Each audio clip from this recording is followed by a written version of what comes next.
bonjour tout le monde, vous passez un bel été? Faites pas trop mal commode. Eh oui. Ouais, on essaie. On a des petits pépins là, de caméras, c'est pour ça qu'on a un petit retard. Là. On a que les caméras sont en vacances, c'est bizarre. Fait que, pour les accompagner, j'ai décidé de me munir de mon couvre-chef de la ville d'Amos. La première fois en l'espace de 10 ans. Alors, c'est pour cacher ma calvitie, hein?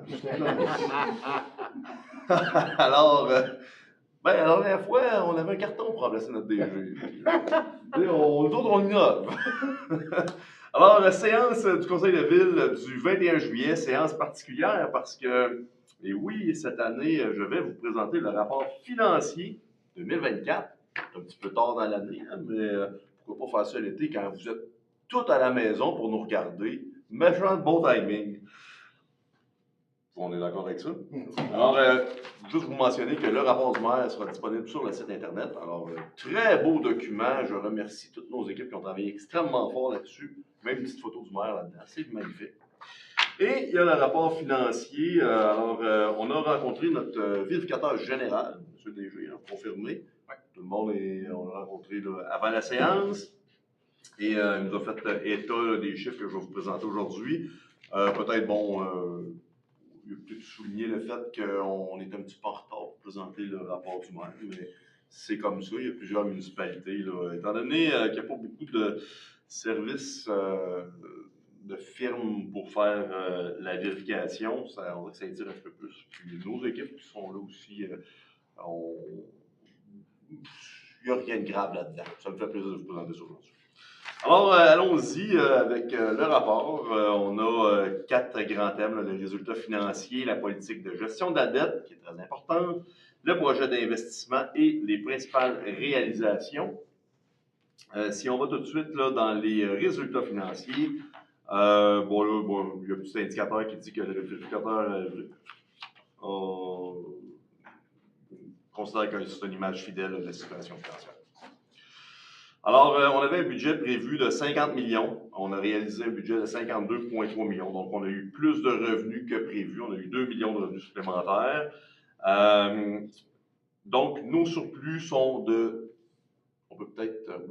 Nos surplus sont de 2 millions de 29 000, ce qui fait un pourcentage un peu plus de 4 ce qu'on voit généralement dans les municipalités semblables à la nôtre, c'est entre 3 et 5 tantôt, M. Tétrault nous disait que ça pouvait aller jusqu'à 7-8 c'est un peu variable. Nous, on a tendance à avoir des réserves, des réserves financières pour faciliter l'opération. Bref, je vais en parler tantôt.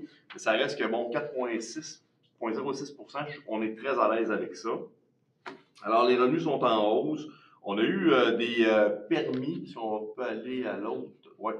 Vous voyez, là, dans les revenus de source locale, il y a des permis supplémentaires qui ont été émis. Donc, c'est difficile de déterminer année après année comment on va avoir d'argent au niveau de l'émission des permis. Même chose au niveau des droits de mutation qui sont dans les autres services rendus.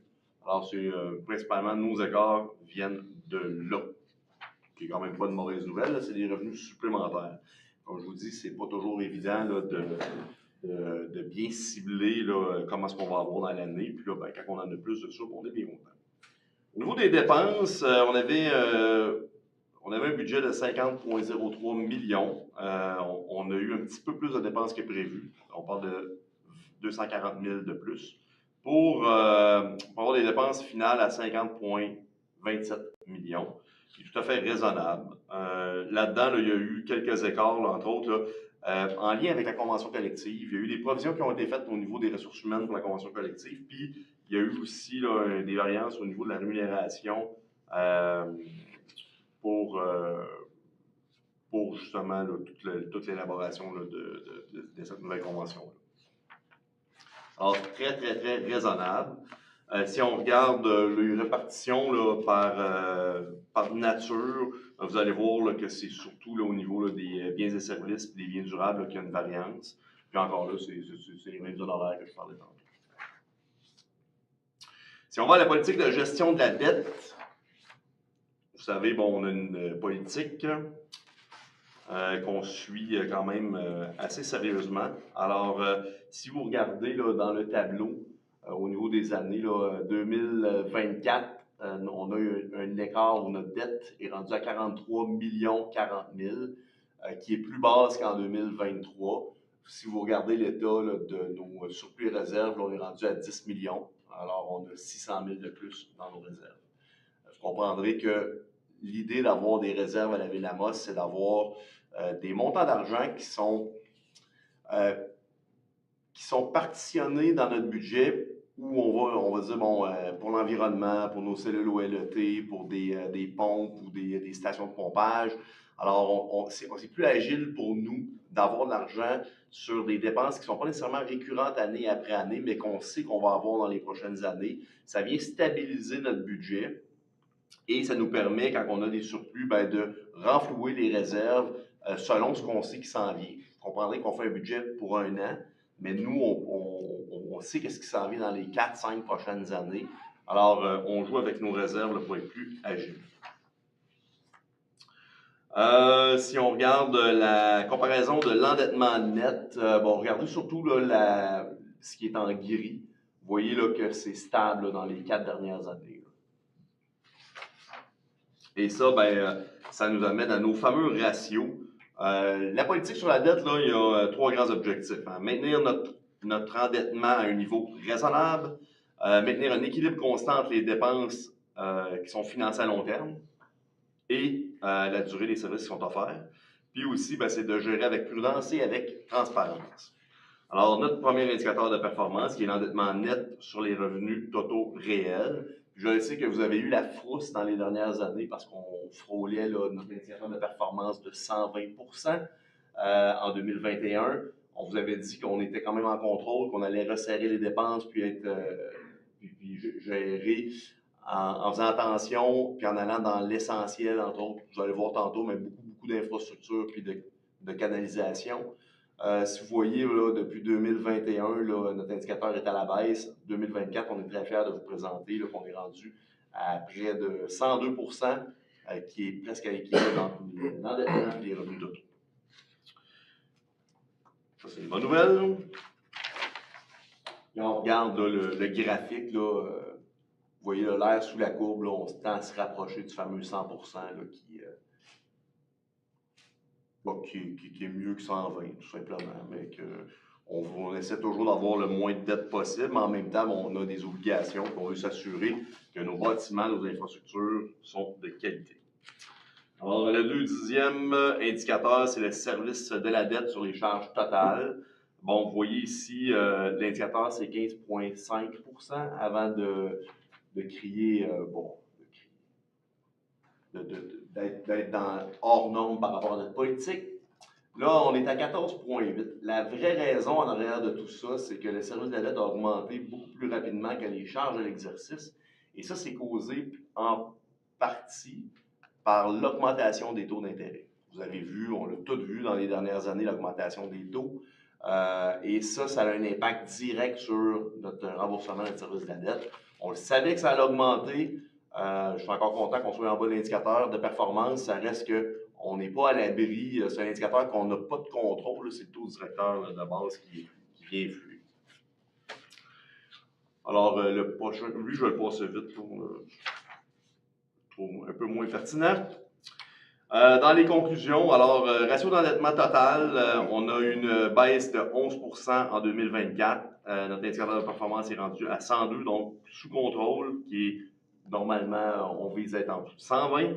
Pour le service de la dette et des charges totales, on est à 14,8 versus un indicateur de performance de 15,5, donc on est en dessous, ça c'est parfait aussi.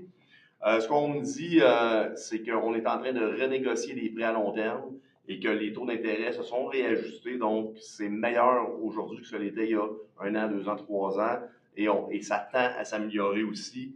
Donc, la crainte que cet indicateur-là soit dépassé dans les prochaines années nous inquiète beaucoup moins. Ça va, c'est juste ça comme ça? Parfait. Allons dans les projets d'investissement.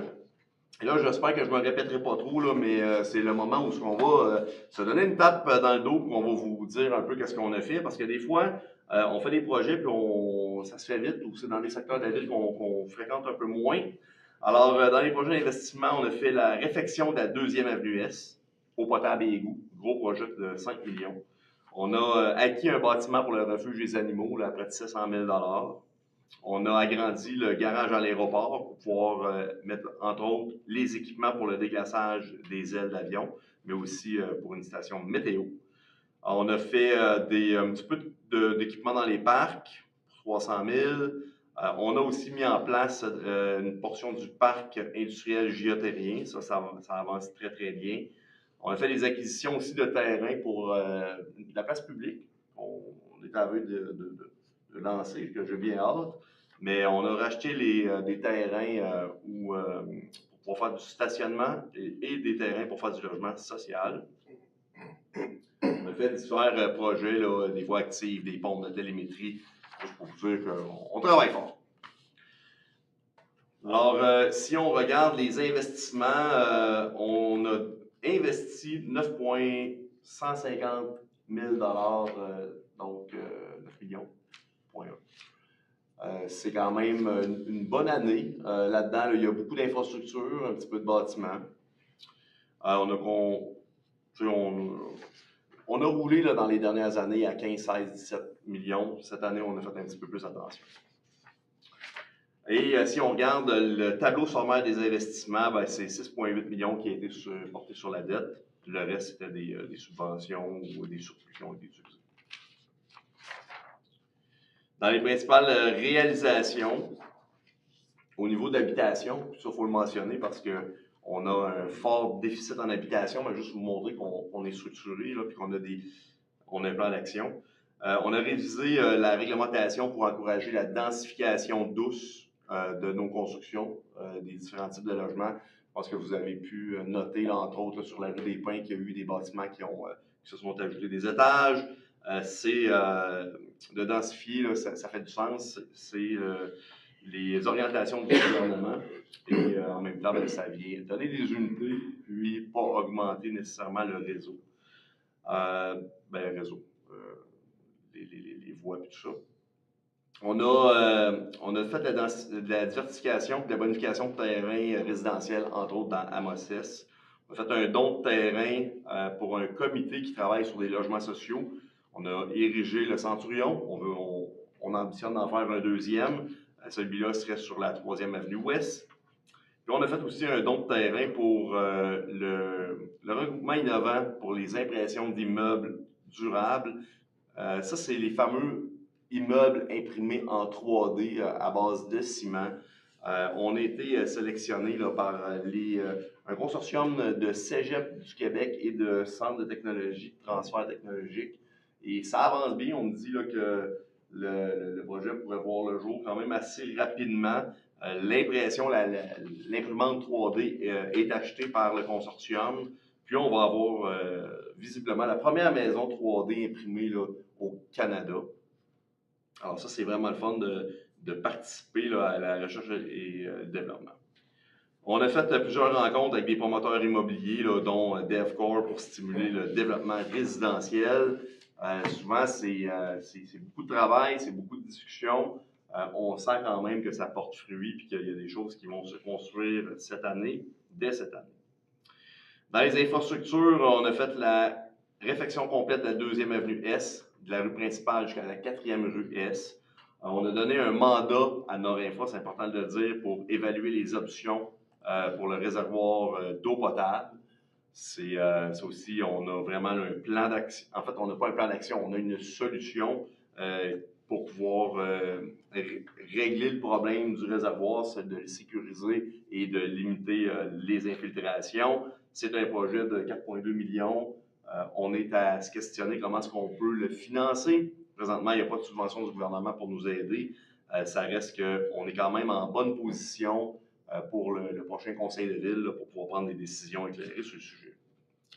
On a agrandi le garage de l'aéroport Magny, je l'ai mentionné tantôt. On a fait une création d'une nouvelle... En fait, c'est des consultations pour la place publique. Encore là, je ne veux pas dévoiler le punch, mais ça s'en vient très rapidement. Dans culture, tourisme et qualité de vie, on a fait des acquisitions là, pour les terrains sportifs, là, des buts, des estrades, des abris solaires. On s'est remis, je vais dire au bout du jour, là, mais aussi là, au niveau là, la santé et sécurité, là, les étudiants commençaient à avoir besoin d'amour, fait qu'on a mis un peu de travail là-dessus. On a aussi amélioré ou mis à jour notre politique sur les saines habitudes de vie, la vie active et du sport. On a fait une analyse, un ajustement des tarifs au niveau des plateaux sportifs, chose qui a été très bien reçue. On a vu une nette augmentation de l'achalandage. Puis, on a mis à jour aussi notre politique culturelle territoriale avec la MRC d'Abitibi. En urbanisme et développement économique, on a lancé la commission de dynamisation du centre-ville. On a revu la réglementation au niveau de la gestion des conteneurs sur le territoire.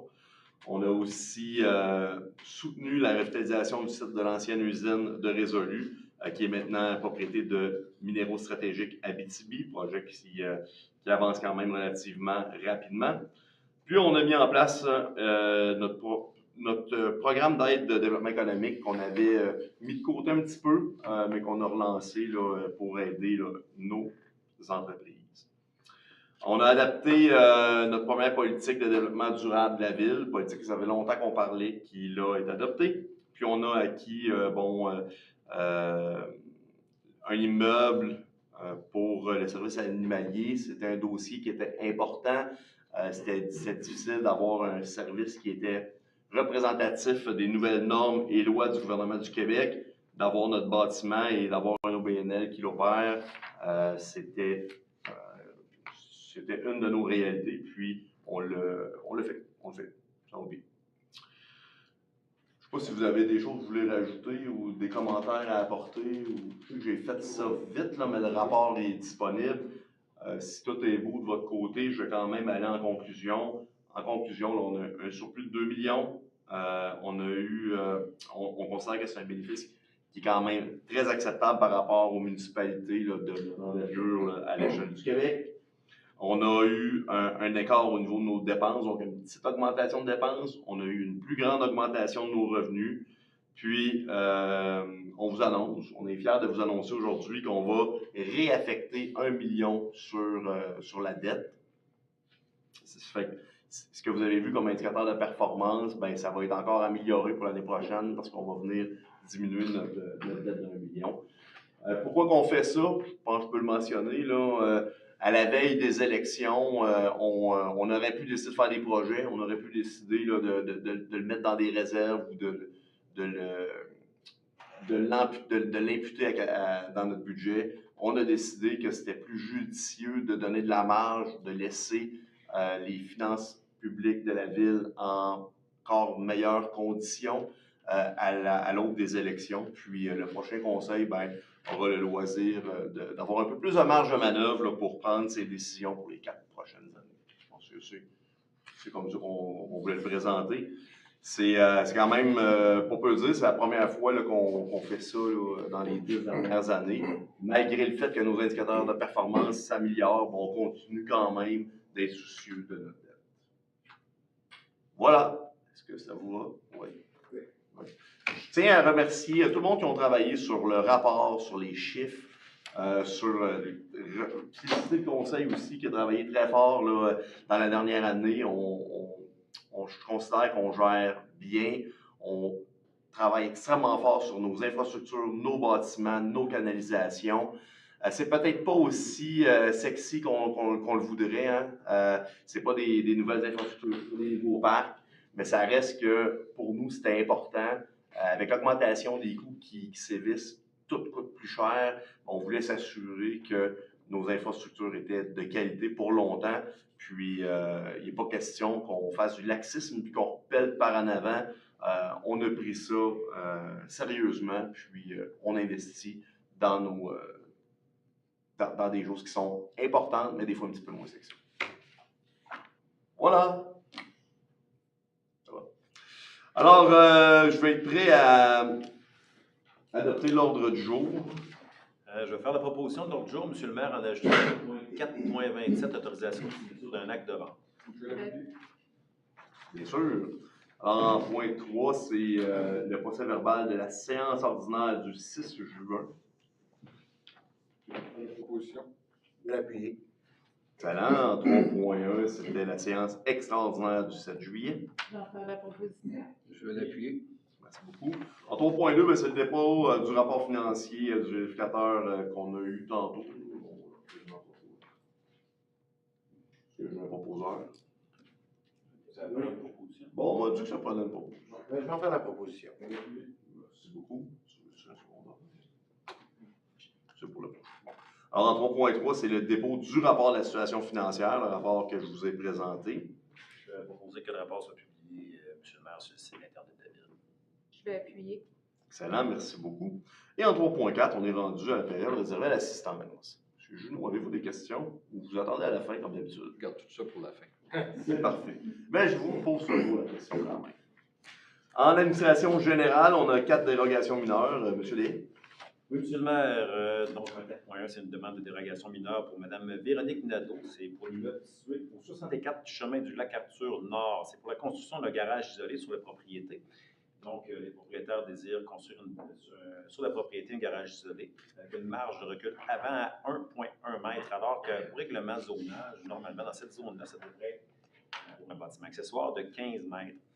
Considérant que le garage va mesurer 9,14 mètres par 7,62 mètres de profondeur, considérant aussi la configuration des terrains, le riverain du lac Arthur Nord, l'ensemble aussi des implantations là, du voisinage, l'implantation du garage doit être réalisée dans le respect de la servitude d'utilité publique d'Hydro-Québec.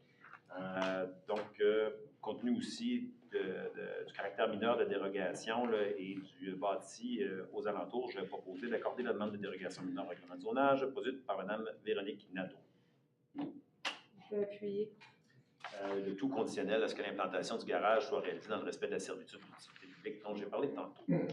En 4.2, c'est une demande de dérogation mineure pour M. Stéphane Sauter et Mme Martine Dionne. C'est pour l'immeuble situé au 1 rue Fizet. Pour régulariser l'implantation de certains bâtiments sur la propriété. Donc, c'est un immeuble situé sur un lot de coin à l'angle de Fizet et Germain.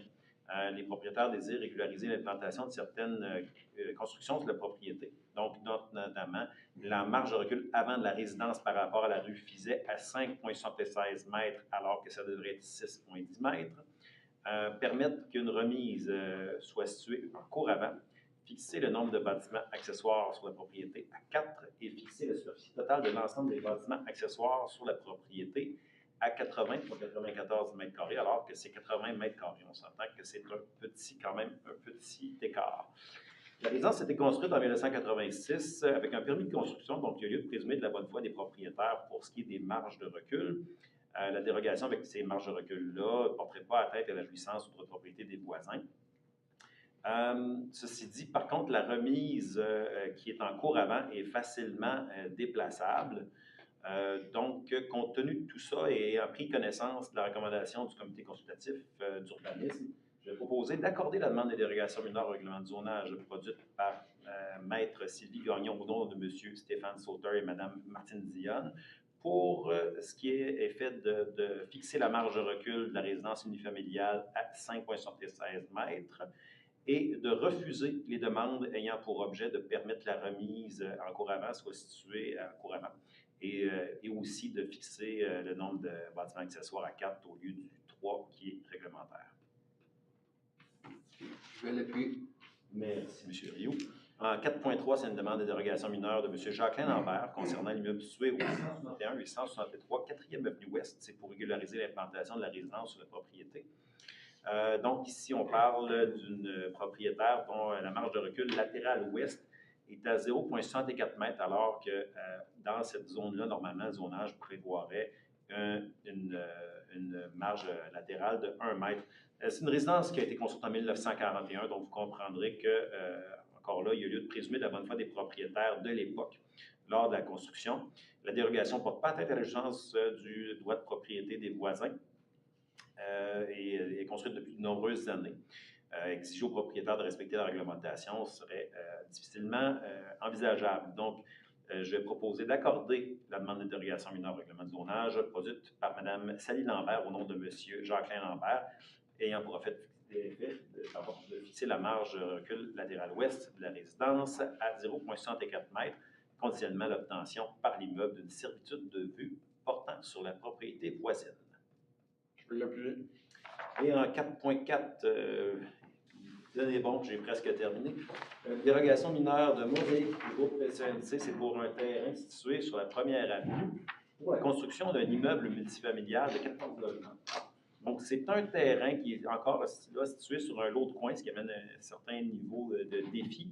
Les propriétaires du lot désirent construire une résidence multifamiliale isolée de 14 logements sur la propriété, ce qui aurait fait pour la marge de recul avant du bâtiment par rapport à la rue figurée à 4,70 mètres au lieu des 6,1 mètres qui sont normalement réglementaires. Fixer le nombre d'entrées charretières sur la propriété à 3, alors que normalement au règlement ce serait 2.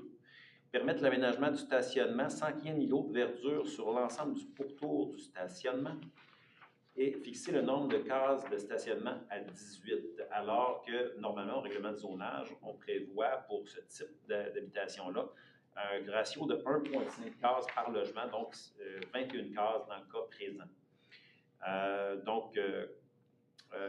Considérant qu'il est impossible d'implanter l'habitation conformément au règlement, étant donné la superficie du terrain, mais aussi le fait que c'est un lot de coin. Comme je disais, d'entrée de jeu, là, ça amène certains défis.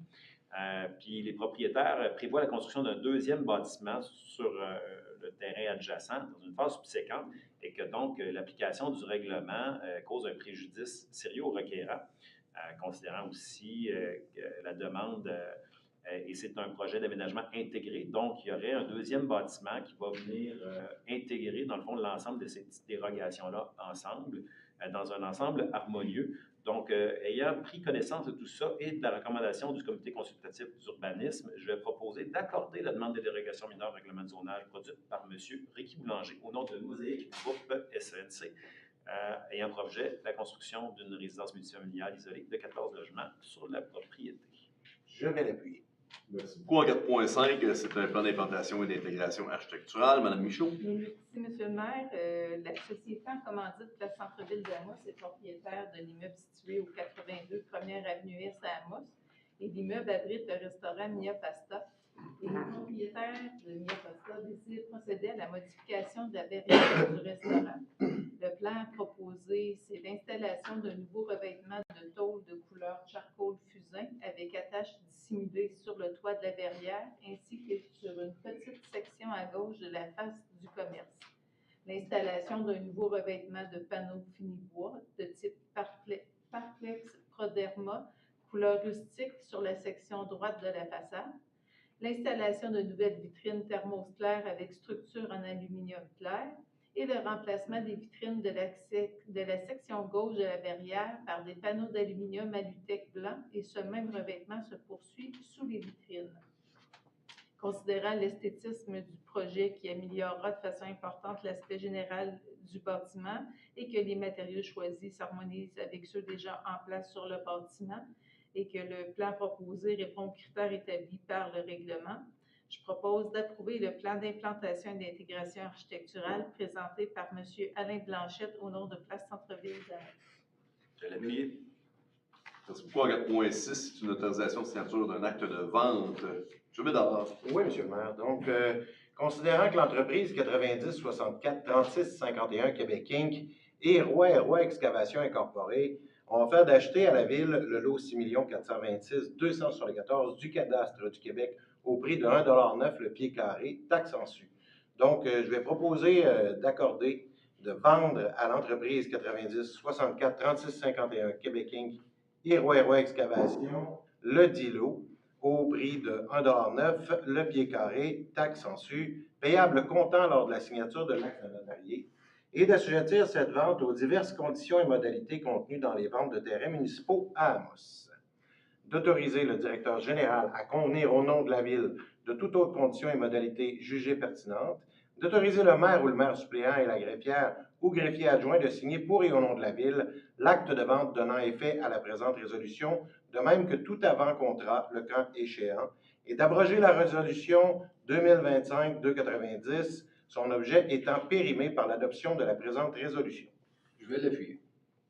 Le 104.7, c'est la rémunération du personnel électoral. M. Brunet. Oui, M. le maire. Donc, effectivement, comme on sait, il y aura des élections à l'automne, soit plus précisément le 2 novembre 2025.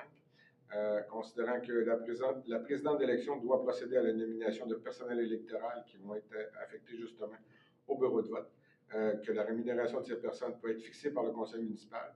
Je vais donc proposer que le conseil municipal fixe pour l'élection municipale générale de 2025 la rémunération du personnel électoral. Il y a un tableau qui vous fait grâce de tous les montants. Ça varie de 23 à 60 $, tout dépendant. Scrutateur, secrétaire, responsable de lieu de scrutin et tout. De toute façon, les résolutions sont disponibles sur le site de la Ville. Que ces montants incluent toute compensation applicable pour les repas ou les pauses, sur une disposition contraire précisée par la présidente d'élection. Que la présente résolution remplace toute rémunération antérieure pour ces fonctions.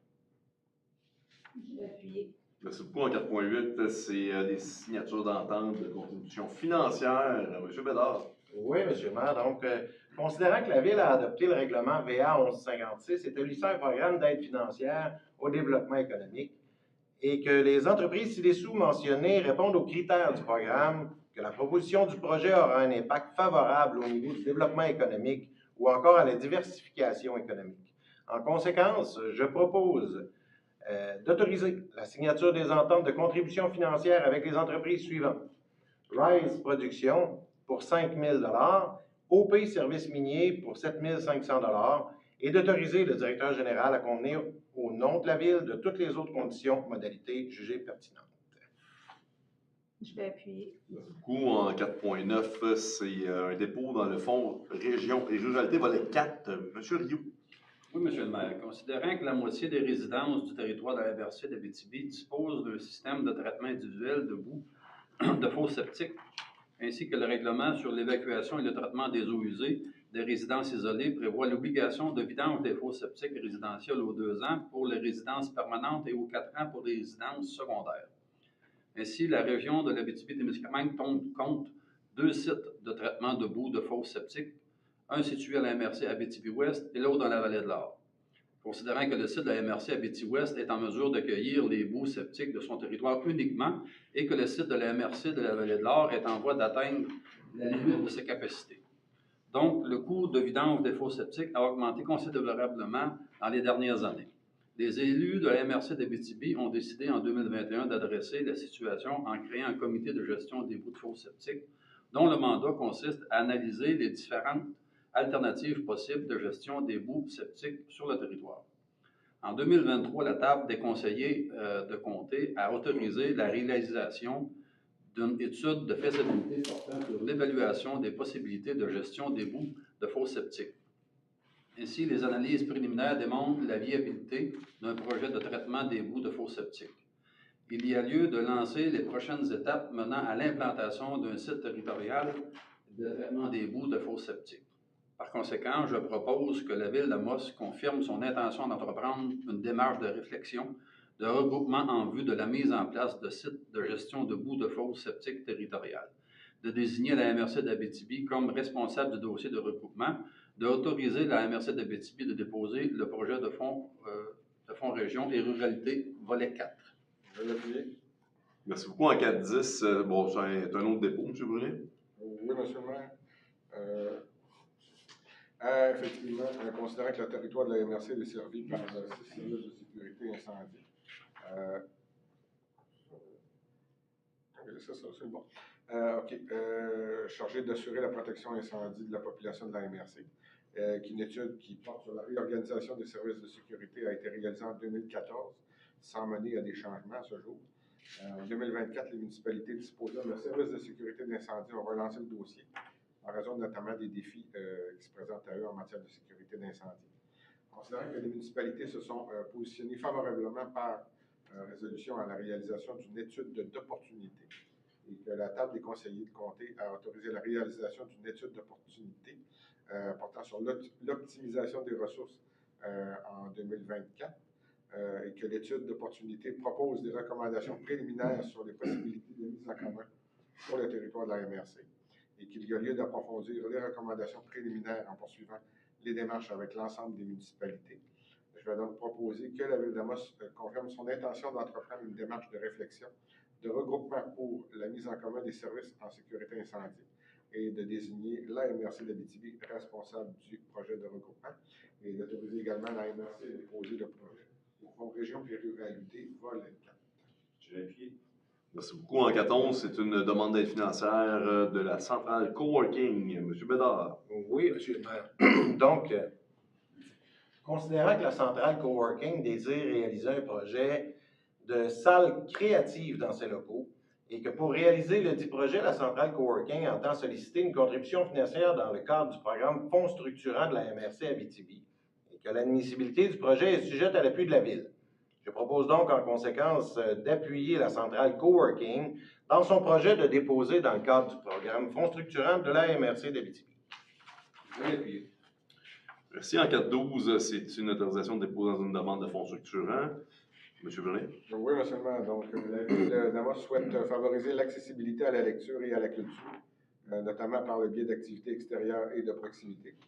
Le projet intitulé Lire au parc bibliothèque mobile vise à offrir un service de bibliothèque hors les murs en mettant à la disposition des citoyens une bibliothèque mobile permettant entre autres de faciliter l'accès aux livres par les citoyens. Considérant que ce projet s'inscrit dans les objectifs poursuivis par le Fonds structurant de l'AMRC, notamment en matière de développement culturel et de qualité de vie, et que la Ville d'Amos souhaite déposer une demande d'aide financière dans le cadre du Fonds structurant de l'AMRC pour soutenir la réalisation de ce projet. Je vais donc proposer que le Conseil municipal autorise Mme Valérie Castonguay, chef de division bibliothèque, à déposer une demande au Fonds structurant de l'AMRC pour le projet Lire au parc bibliothèque mobile. Merci beaucoup. En 413 et 414, on engage des pompiers à temps partiel. Madame Michaud. Oui, monsieur le maire, considérant que le service des incendies de la Ville a procédé à plusieurs exercices de recrutement externe pour combler des postes vacants et qu'un comité de sélection a analysé une candidature, deux candidatures en fait, je vais donc proposer d'engager M. Samuel Paquette en 4.13 à titre de pompier à temps partiel au sein du service des incendies à compter d'une date à convenir entre lui et le directeur du service des incendies. Et également d'engager M. Jeffrey Jacques à titre de pompier à temps partiel au sein du service des incendies également. Je vais l'appuyer. C'est fait. Merci. En 415, on engage une conseillère en communication et marketing. Monsieur Rie. Oui, monsieur le maire. Considérant que le conseil municipal a autorisé par sa résolution 2025-90 la création d'un poste de conseiller en communication et marketing à la direction générale à compter du 18 février 2025, le service des ressources humaines a procédé à un affichage interne, le BA 250-516-15 en date du 16 mai 2025. Suite à l'affichage interne, aucune candidature n'a été reçue. Le service des ressources humaines a également procédé à l'affichage externe pour combler le poste le 16 mai 2025. À la suite de cet appel de candidature, 7 personnes ont manifesté un intérêt pour ce poste. Le comité de sélection a analysé les candidatures à rapport à la formation et aux exigences requises pour occuper ce poste. Le comité a reçu 4 candidats en entrevue dans le cadre du processus de sélection. À la suite de ces exercices, le comité de sélection recommande au conseil d'engager Mme Marianne Grandmaître au poste de conseillère en communication et marketing, et ce conditionnellement à la conclusion favorable d'une période de probation. Je propose donc d'engager Mme Marianne Grandmaître au poste de conseillère en communication et marketing à la direction générale à compter du 2 septembre 2025, le tout conformément aux dispositions de la convention collective présentement en vigueur liant la Ville et le SCFP local 1322 concernant le salarié régulier à temps complet, incluant les paramètres du programme de relèvabilité salariale. Appuyez. Excellent. En 416, on engage une coordonnatrice bien-être, sécurité et rémunération. Monsieur Bédard. Oui, donc, considérant que le conseil municipal a autorisé par sa résolution 2025-217 la création d'un poste de coordonnateur en bien-être, sécurité et rémunération au service des ressources humaines à compter du 6 mai 2025. Le service des ressources humaines a procédé à un affichage externe pour combler ce poste le 9 mai 2025. À la suite de cet appel de candidature, 11 personnes ont manifesté un intérêt pour ce poste. Le comité de sélection a analysé la candidature en rapport à la formation et aux exigences requises pour occuper ce poste. Considérant que le comité de sélection a reçu 3 candidats en entrevue dans le cadre du processus de sélection, et qu'à la suite de cet exercice de recrutement, le comité de sélection recommande au Conseil d'engager Mme Manon Allard au poste de coordonnatrice en bien-être, sécurité et rémunération. En conséquence, je propose donc d'engager Mme Manon Allard au poste de coordonnatrice en bien-être, sécurité et rémunération au service des ressources humaines à compter d'une date à convenir entre elle et la direction de service des ressources humaines assujettie à une période d'approbation de 6 mois, pouvant être prolongée jusqu'à 12 mois. Je vais l'appuyer. Merci beaucoup. En cas de 17, sont les comptes à payer au 30 juin 2025. Oui, Monsieur le maire, en la présente, je dépose la liste des comptes à payer au montant de 4 398 852 et 20 sous au Conseil municipal. Je vais proposer d'approuver le paiement des comptes, M. le maire. Je vais l'appuyer. En cas de 18, c'est l'adoption de la planification stratégique du transport adapté. Madame Michaud. Oui, Monsieur le maire. La Ville d'Amos reconnaît comme étant essentiel d'offrir un service de transport adapté sur son territoire et elle se dit très satisfaite des services dispensés par Transport adapté Amos Incorporé relativement au transport des personnes handicapées. Considérant que le Conseil municipal a participé à l'élaboration de la planification stratégique pour les années 2022 à 2026 et que celle-ci a été mise à jour le 18 juin 2025, ajoutant l'annexe 12 intitulée « Achalandage pour les années 2024 et 2025 » et en prolongeant sa durée jusqu'en 2027. Je vais donc proposer d'adopter la planification stratégique 2022-2027 de transport adapté et de transmettre copie de la présente résolution au ministère des Transports du Québec. Je vais l'appuyer. Merci. En cas de 19, c'est les prévisions budgétaires de transport adapté, justement. Alors, Mme Michaud. Oui, la Ville a conclu avec la Corporation Transport adapté Amos Incorporé une entente ayant pour objet d'assurer l'organisation d'un service spécial de transport pour les personnes handicapées. L'organisme Transport adapté doit faire approuver ses prévisions budgétaires pour les années 2025, 26 et 27 telles que présentées dans le document intitulé « Prévisions budgétaires ».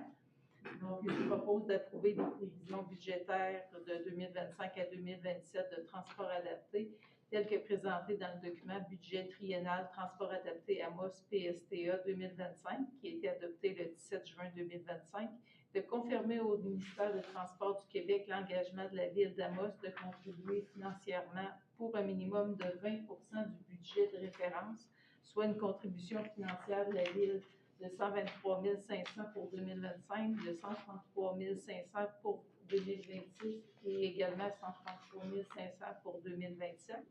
Et de demander au ministère des Transports du Québec de lui octroyer une contribution financière de base de 284 544 pour 2025, 322 780 pour 2026, 349 189 pour 2027.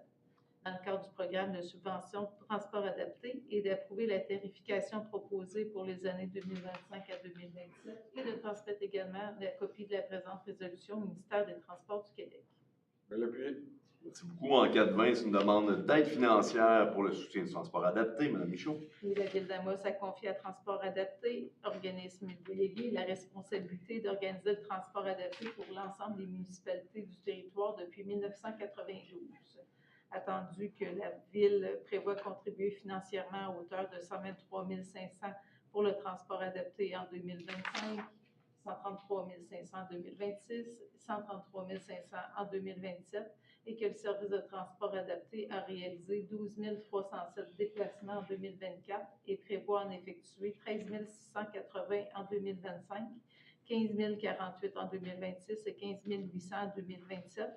Attendu que le programme de soutien au transport adapté exige l'adoption d'une résolution contenant les informations nécessaires pour que le ministère des Transports et de la Mobilité durable puisse prendre une décision, je propose de s'engager à respecter les critères d'admissibilité, de confirmer au ministère des Transports et de la Mobilité durable que l'offre de services en transport respecte les exigences minimales établies relatives aux plages horaires et aux déplacements vers les territoires limitrophes, de confirmer au ministère des Transports et de la Mobilité durable l'engagement de la Ville à contribuer financièrement pour un minimum de 20 du budget de fonctionnement annuel, de demander également au ministère des Transports et de la Mobilité durable l'octroi d'une contribution financière de base dans le cadre du programme de soutien au transport qui s'élève à 284 544 pour l'année 2025, à 322 780 pour l'année 2026 et à 349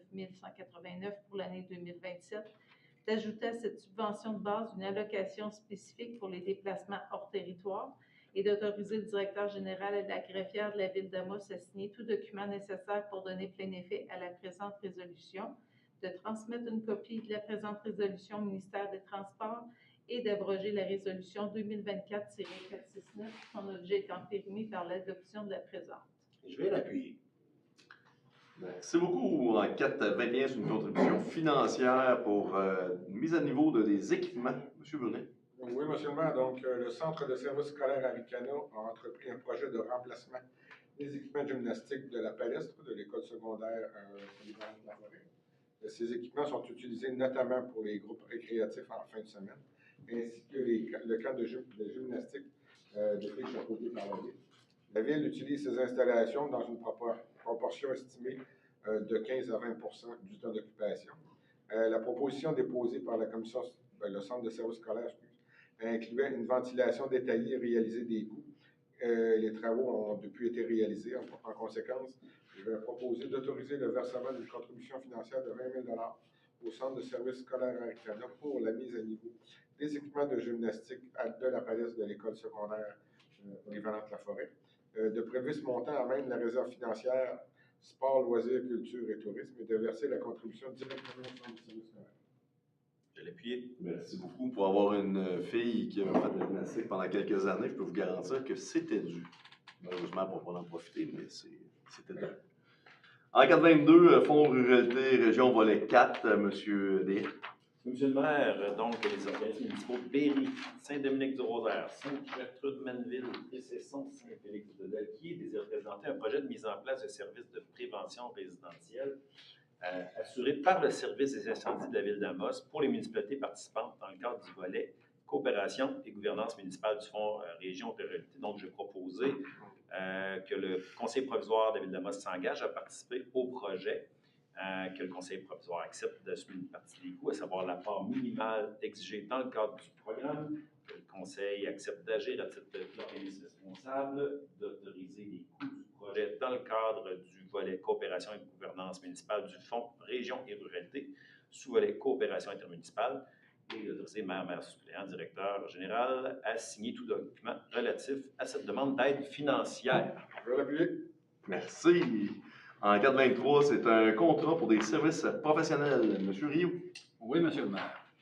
Considérant que la Ville d'Amos a procédé à un appel d'offres public via le système électronique d'appel d'offres pour des services professionnels en évaluation foncière, que conformément à la loi, un système de pondération et d'évaluation des soumissions en deux étapes et ont été utilisées, considérant que les firmes ci-dessus ont déposé une soumission et qu'après analyse, elles ont obtenu le pointage intérimaire nécessaire afin d'offrir leurs enveloppes de prix.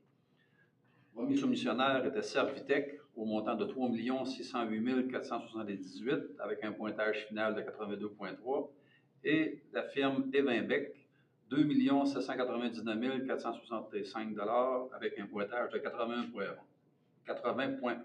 Considérant que les soumissionnaires ont eu des pointages supérieurs à 70, considérant que la firme Evinbec est la soumission la plus basse, en conséquence, je propose d'adjuger à la firme Evinbec le contrat pour les services professionnels en évaluation foncière le 1er janvier 2026 au 31 décembre 2034 pour un montant de 2 799 465, incluant les taxes, selon les termes et conditions de la soumission présentée à la Ville le 25 juin 2025, d'autoriser le maire ou le maire suppléant et la greffière ou le greffier adjoint à signer au besoin au nom de la Ville tout contrat nécessaire ou utile pour donner plein effet à la présente résolution.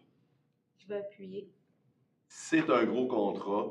C'est extrêmement important pour la Ville. Il y a des économies d'échelle présentement, étant donné qu'on est sur 9 ans. C'est 3 dépôts de rôle. Alors, aux 3 ans, on a un rôle d'évaluation. Ça va être 3 dépôts de rôle. C'est une excellente nouvelle. Ça veut dire qu'on vient s'assurer que les coûts vont être... ça va être variable au fil des années, M. le DG, mais ça reste que c'est une excellente nouvelle parce que ça va nous coûter un peu moins cher. Ça nous assure qu'on va avoir un service pour les 9 prochaines années Alors, très, très, très content du dénouement heureux de cette soumission-là, même si ça a l'air d'être un gros montant. En 4,24, on a besoin de transformateurs, M. Bédard. Oh que oui. Donc, considérant que la Ville d'Amos a besoin de transformateurs électriques aériens pour l'opération de son réseau de distribution et que la Ville d'Amos a adhéré à un acte d'union avec d'autres réseaux municipaux pour l'achat de transformateurs par sa résolution 2024-57. Considérant que Hydro-Sherbrooke a effectué un appel d'offres public d'une durée de 5 ans avec année d'option pour l'achat de transformateurs pour les réseaux municipaux participants. La recommandation de la Ville de Sherbrooke relativement à l'appel d'offres pour l'achat regroupé de transformateurs est que l'achat de transformateurs est déjà prévu au règlement d'emprunt VA 1277. En conséquence, je propose donc d'adjuger aux conditions prévues dans les documents d'appel d'offres le contrat pour la fourniture de transformateurs à l'entreprise Siemens, d'autoriser le directeur du service de l'électricité ou le directeur général à procéder à l'acquisition de transformateurs pendant toute la durée du contrat, et ce conformément aux termes et conditions prévus au contrat, et de financer l'achat de transformateurs de distribution avec le règlement d'emprunt VA 1277 concernant l'acquisition de transformateurs de distribution. Je vais l'appuyer. Excellent. En 4,25, c'est une appui à une demande d'aide financière de la Société des Arts Aricana. M. Brunet. Oui, monsieur le maire, donc la Société des Arts Aricana désire réaliser un projet abstraite le paysage. Pour réaliser le dit projet, la Société des Arts Aricana entend solliciter une contribution financière dans le cadre du programme Fonds culturel de la MRC. L'admissibilité du projet est sujette à l'avis. Je vais donc proposer d'appuyer la Société des Arts Aricana dans son projet, déposé dans le cadre du programme Fonds culturel de la MRC d'Abitibi. Je vais appuyer. Excellent. En 4,26, c'est une autorisation de déposer une demande d'aide financière dans le fonds structurel de la MRC d'Abitibi. Alors, non, mais de ça. Non, mais c'est le fun parce qu'à la MRC, on a décidé de générer des fonds puis de voir que nos organismes ou la ville déposent dans les programmes, c'est magnifique. J'aime ça voir ça. Alors, en 4,26, c'est ça, M. D. Je vais vous faire plaisir en déposant un autre, M. le maire. Donc, la Ville souhaite finir l'aménagement de l'espace près du Centurion, là, qui sera appelé être le parc Nollet. Et donc, le projet envisagé le cadre dans les objectifs du Fonds structurant de la MRC d'Abitibi. Et la Ville doit déposer une demande officielle à la MRC pour bénéficier de l'aide financière. Donc, je vais proposer d'autoriser M. Bernard Blais à déposer, au nom de la Ville, une demande d'aide financière au Fonds structurant de la MRC d'Abitibi pour le projet d'aménagement du parc Nollet. Je vais l'appuyer. Merci beaucoup. En 4,27, c'est de la vente de terrain. C'est beaucoup ça aussi. Oui, c'est beau. M. D. Non, c'est là. C'est ça, c'est vrai. Oui. Donc, considérant que l'entreprise 95-26-64-82 Québec Inc., exerçant également au Québec sous le nom de 8 modules, a offert d'acheter à la Ville 4 lots au prix de 10,95 $ le pied carré, taxe en su. Je propose donc de vendre à l'entreprise 95-26-64-82 Québec Inc. les 10 lots au prix de 10,95 $ le pied carré, avec taxe en su, payable comptant lors de la signature de l'acte de vente notarié, et d'assujettir cette vente aux diverses conditions et modalités contenues dans les ventes de terrains municipaux à Amos, d'autoriser le directeur général à convenir au nom de la Ville de toute autre condition et modalités jugées pertinentes, d'autoriser le maire ou le maire suppléant et la greffière ou le greffier adjoint à signer pour et au nom de la Ville l'acte de vente donnant effet à la présente résolution, de même que tout avant-contrat, le cas échéant. Je vais appuyer. Merci. On est maintenant rendu aux procédures. En 5.1, c'est l'adoption du règlement VA 136. M. Rioux. Oui, monsieur le maire. Considérant le regroupement de la Ville d'Amos et de la municipalité de Saint-Félix-de-Dalquier, a été confirmé que le décret numéro 1758-2024, en date du 11 décembre 2024, le règlement concernant les brûlages extérieurs et les amendes différait entre les deux territoires.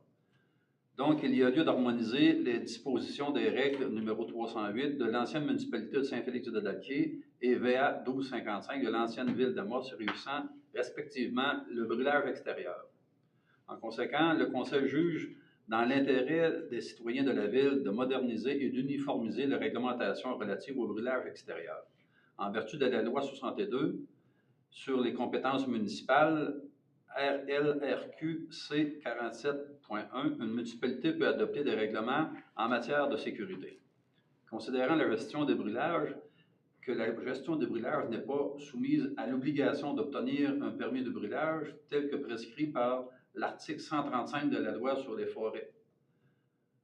Qu'en vertu de l'article 136 de cette même loi, les citoyens sont autorisés à faire un feu pour nettoyer un terrain résidentiel ou de villégiature sous certaines conditions.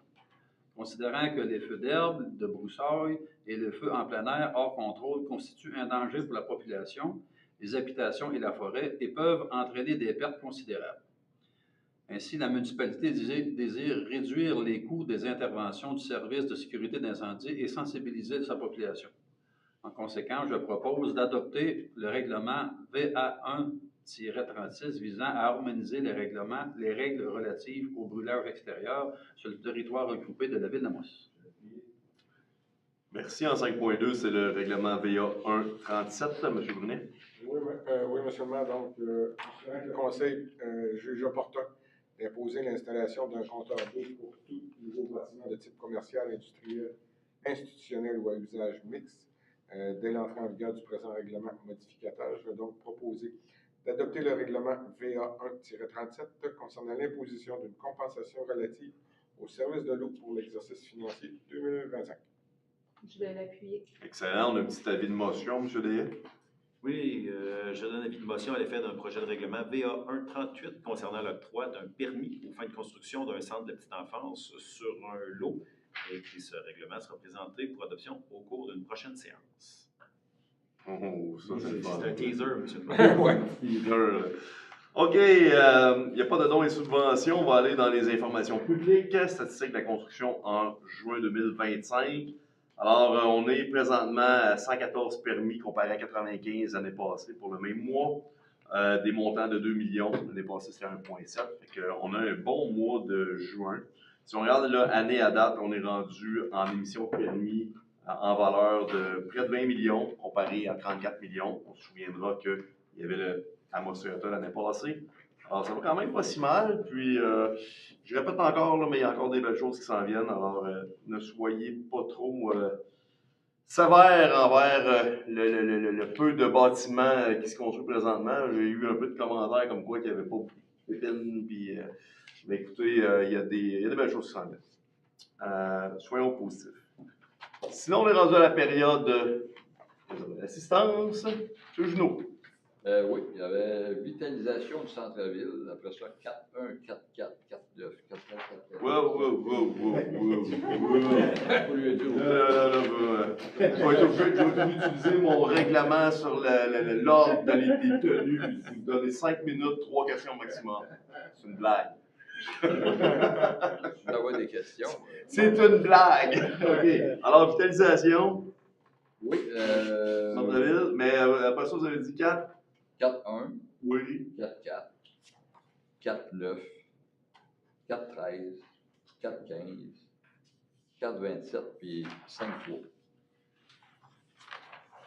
Bon, voilà. Non, allons-y. Écoute, moi, j'ai beaucoup de fun, là. Ben, vitalisation centre-ville, on voit qu'Accent plein air n'est plus là, éventuellement Rona ne sera plus là. Y a-t-il quelque chose qui s'enligne pour dynamiser le centre-ville, attirer les commerces ou... Il y a des discussions pour le Rona que je ne peux pas vous parler comme ça. C'est pas, on nous annonce quand ils auront à les faire, puis pour ce qui est de l'Accent plein air, c'est un peu la même chose. C'est des terrains privés qui appartiennent à des privés qui vont faire leurs annonces. Il y a des projets, peut-être. Moi, mon DG me dit que je peux le dire, là, mais je peux pas dire.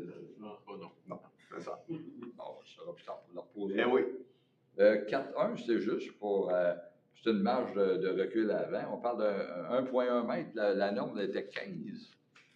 Oui, c'est parce que c'est des terrains qui sont riverains d'un lac, puis souvent les maisons sont à l'envers de l'aménagement habituel par rapport au chemin. Habituellement, la maison fait face au chemin, le garage est en arrière, mais là, souvent, dans les lots riverains, les gens font l'inverse. La maison va faire face au lac. Donc, là, nos règlements là, sont parfois, dépendamment du cadre bâti, là, parfois mal adaptés. C'est aussi souvent des petits lots, ce qui rend l'aménagement un peu plus difficile. On ne voudrait pas que les gens mettent le garage non plus dans la bande riveraine ou sur le bord de l'eau. Donc, tu sais, il y a plusieurs contraintes qui font en sorte qu'on va faire l'aménagement du garage plus près du chemin à la place de le faire de l'autre bord. OK, mais ça veut-tu dire qu'il va être à 1,1 m du chemin? Du bord du terrain, le chemin étant pas... Oui, de l'emprise, là. OK. 4.4, ça, j'imagine, c'est la première avenue à côté, en fait, du Maxi, là. Exact. Il s'est construit un 15 logements, ils font un 14, puis ils ont la volonté d'en faire un. Ah, OK. Celui qui a été fait, c'est 15 logements. 14. Ouais, moi, on m'a entendu 15 fois 14. Mais le nouveau, il parle de 15. Tu parles de 14. 14. Oui, c'est ça, 14. 14. Oui, le 4.9, ça serait où, ce site-là, des bouts de faux septiques? Non, il n'y a pas de site. Là, on parle de. Le projet. On parle d'aller en étude. Oui, c'est ça. OK. Fait qu'il n'y a pas de site, là. C'est juste une étude. Je pensais que c'était. Là, c'est une subvention qu'on va chercher au gouvernement qui est à peu près de 20 000 pour faire une deuxième phase d'étude. C'est très, très préliminaire. Je peux vous garantir que l'objectif, c'est d'aller sur notre site, là, où on a notre plateforme de compostage, mais c'est l'étude qui va nous aider. Autorisation de dépôt de projet de mise en place d'un site. OK, fait que c'est le projet de mise en place, mais il n'y a pas de. Le projet. Ça peut être partout dans la MRC. Ben, la phase 1 d'analyse fait qu'on devrait s'en aller sur notre site à nous autres. 413, 414, c'est au niveau des pompiers, c'est au niveau du personnel. Combien est-ce qu'on a de permanents puis de occasionnels ou partiels? 34-35. 34-35, puis c'est quoi, c'est 4 permanents? Oui, ça roule, là. Il y en a qui partent. En arrière. C'est un feu roulant. Okay. Mais il y a 4 permanents, puis une trentaine, là, 34-35. 34-35. C'est une question. 4-15, on parle d'engager une conseillère responsable en communication. Y a-t-il un besoin de tant que ça pour les communications? Parce qu'on parle de communication et marketing pour vendre la ville. C'est un poste qui a été budgété, puis en fait, c'est que les moyens de communication évoluent. Maintenant, on est multicanaux, donc ça nous demande quand même des besoins additionnels. Puis la ville, elle est quand même beaucoup en sous-traitance. Donc, c'est un poste aussi qui vient éliminer une partie de sous-traitance avec lesquelles on fait affaire présentement. OK, ça, je me demandais s'il y a lieu d'y aller en sous-traitance, dépendant des besoins, mais il y a suffisamment de besoins pour. Absolument. Okay. 427, c'est. C'est parce qu'on avait une ressource aussi au tourisme, puis c'est une personne qui fait qui cumule des tâches. Ah, OK. Après ça, on avait 427, là, les 10 lots qui ont été vendus, ça. 4 lots. 4 lots. À 8 modules. Ah, C'est le nom de la OK. compagnie, puis eux, ils ont besoin des 4 lots. OK, c'est ça, 8 modules, c'est le nom de la compagnie. OK, 4 lots. Les 10 lots. Les lots. Ouais, D-I-T. Les 10 lots. Ouais, les 10 lots. Les 10 lots. Dont on parle. C'est là, Ouais, ça, c'est du langage de greffe, là. Ouais, c'est très pointu. C'est très pointu. C'est les 10 lots, Les 10 lots. 4 lots. OK. Ça, c'est dans le domaine d'Alquier, j'imagine. À Amos-Ouest, à Amos-Est. Les 4 terrains qu'on avait ciblés pour faire du 4 à 6 logements. Dans le nouveau développement qui a été fait il y a 2 ans, à peu près. Ben, qui était mis en vente cette année. Ça, c'est 10 et 95 le pied carré. Ça, c'est des lots avec les services. Dans le Roy-Frères, ben Roy, eux autres, c'est 1,9 le pied carré. Ça doit être dans le parc industriel. L'autre parc industriel en face. Seulement la question. Donc, ben, ça achève mes questions. Juste ça? Il n'en reste rien qu'une. Ah oui, OK. Ben, le projet de garderie, c'est dans quel secteur? À Amos-Est. Dans le... C'est le terrain qu'on avait rétrocédé, qu'on a annoncé il y a quoi, à peu près 2 ans. Toujours dans le secteur du développement d'Alquier. Là, on parle. En façade de la 395 Nord. Sur le îlot. Sur le 10 lots. Sur le 10 lots. Ben, c'est tout. C'est tout? Ah oui. Non, mais des questions faciles de même. Ben, écoutez, je ne vous retiens pas plus longtemps, les gens à la maison. C'est encore l'été. Notre prochaine séance, si je ne me trompe pas, c'est le 18 août. Peux-tu? Oui. 18 août. Alors, on se voit le 18 août. D'ici là, profitez de votre été, profitez de la belle température, soyez prudents, puis c'est ça. Salut tout le monde.